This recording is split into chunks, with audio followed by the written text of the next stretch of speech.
అప్పుడే పుట్టిన పిల్లల నుండి 1 ఇయర్ వరకు పిల్లలు సరిగా బరువు పెరగడానికి, ఇమ్యూన్ సిస్టమ్ డెవలప్ అవ్వడానికి, బ్రెయిన్ గ్రోత్‌కి, తరచుగా ఇన్ఫెక్షన్స్ రాకుండా ఉండడానికి, బోన్ స్ట్రెంథెనింగ్‌కి, మజిల్ గ్రోత్‌కి ఇది చాలా హెల్ప్ చేస్తుంది. కానీ దీన్ని మీరు బాగా నెగ్లెక్ట్ చేస్తారు. అదేంటో తెలుసుకుందాం. నేను మీ డాక్టర్ రాజు సముద్రాల, కన్సల్టెంట్ పీడియాట్రిషియన్. అదేదో కాదు, మీ పిల్లల్ని ఎక్కడ చూపించినా ఫస్ట్ డాక్టర్ రాసే డ్రాప్స్ వైటమిన్ డి డ్రాప్స్. ఈ వైటమిన్ డి డ్రాప్స్ పుట్టినప్పటి నుంచి ఫస్ట్ బర్త్డే వరకు పక్కా వేయాలి. 2 ఇయర్స్ వరకు వేస్తే మంచిది. ఎంత డోస్ వేయాలి? ఒక రోజుకు 400 ఇంటర్నేషనల్ యూనిట్స్ వేయాలి. మార్కెట్లో మనకు 2 రకాలుగా విటమిన్ డి దొరుకుతుంది. ఒకటి 400 ఇంటర్నేషనల్ యూనిట్స్, ఒకటి 800 ఇంటర్నేషనల్ యూనిట్స్. ఇలా 800 అని రాసి ఉంటే 0.5 ml డైలీ 1 టైం ఇవ్వాలి. 400 అని రాసి ఉంటే 1 ml డైలీ 1 టైం ఇవ్వాలి.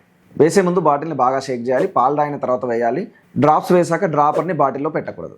ఇలా రోజు 400 ఇంటర్నేషనల్ యూనిట్స్ వేయాలనేది వయసుతో కానీ బరువుతో కానీ సంబంధం లేదు. అంటే మీ బాబు బరువు తక్కువన్నా ఎక్కువన్నా ఏ ఏజ్ అయినా కూడా సేమ్ డోసే ఉంటుంది. తర్వాత అన్నిటికన్నా ముఖ్యమైనది తల్లిపాలు తాగినా వేయాల్సిందే, డబ్బా పాలు తాగినా వేయాల్సిందే, ఎండలో చూయించినా కూడా వేయాల్సిందే.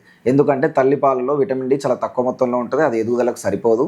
తర్వాత మార్నింగ్ ఎండకు చూపిస్తే విటమిన్ డి తయారు కాదు. ఉదయం 11 నుంచి మధ్యాహ్నం 3 గంటల వరకు 30 నిమిషాలు కనీసం నిలబడితేనే విటమిన్ డి తయారవుతుంది.